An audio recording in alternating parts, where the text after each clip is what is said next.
Georgia, Mr. Scott is now recognized for 5 minutes. Thank you, Mr. Chairman. I want to follow up on point of questioning that I agree with Chairman Meeks and also my colleagues, Mr. Sherman and Ms. Wagner. For we have been working on this committee for many years against predatory lending.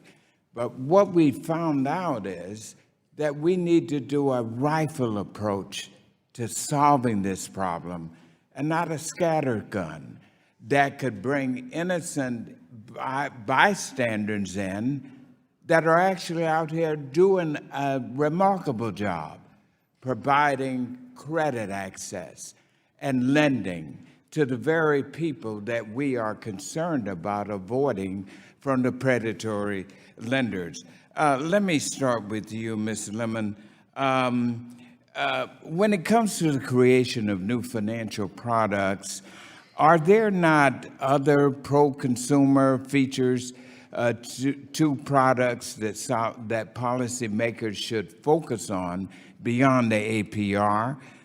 Things like fee transparency, limitation on debt rollovers. Are those not also important aspects for us to explore as we look to incent innovation and expand services to the unbanked and underserved? Yes, those are also important elements to consider.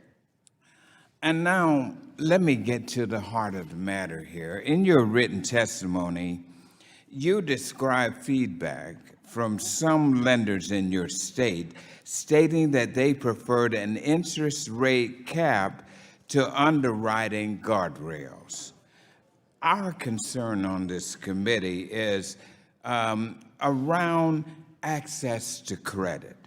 And I've heard from lenders, I've heard from online lenders, I've heard from banks, and as my chairman, Mr. Meeks, mentioned, we've had our African American bankers here, of which we've not had a new African American bank in a quarter of a century, who are very concerned about this rate cap and their ability to provide access to credit for the very people that we want. They feel that they may be unable to fulfill demand for credit under such circumstances, particularly for the low-income consumers who are already having many challenges. I call your attention to a 2018 study by the World Bank that found that binding interest rate caps below market values can reduce overall credit supply. I'm sure you may be familiar with that.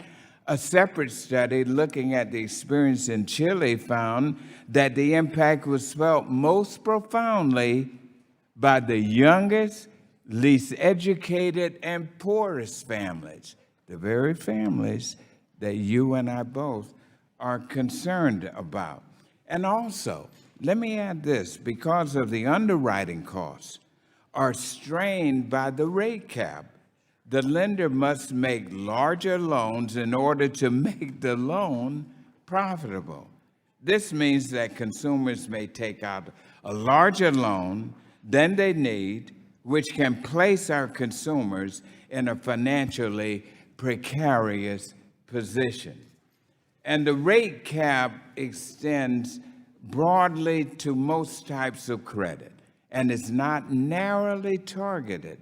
That's our concern, to the payday lenders.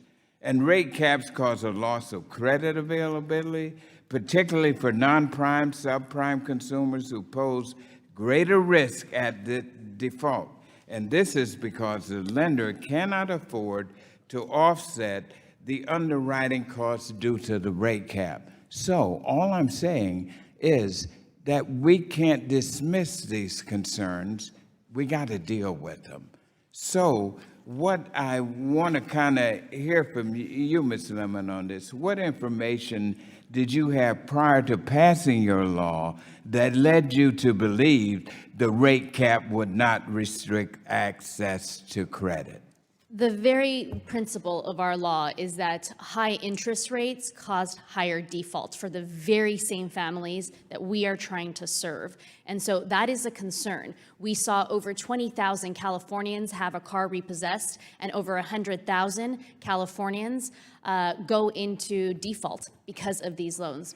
And do you, Gentleman's time has expired. all right, on 007. Thank you, sir.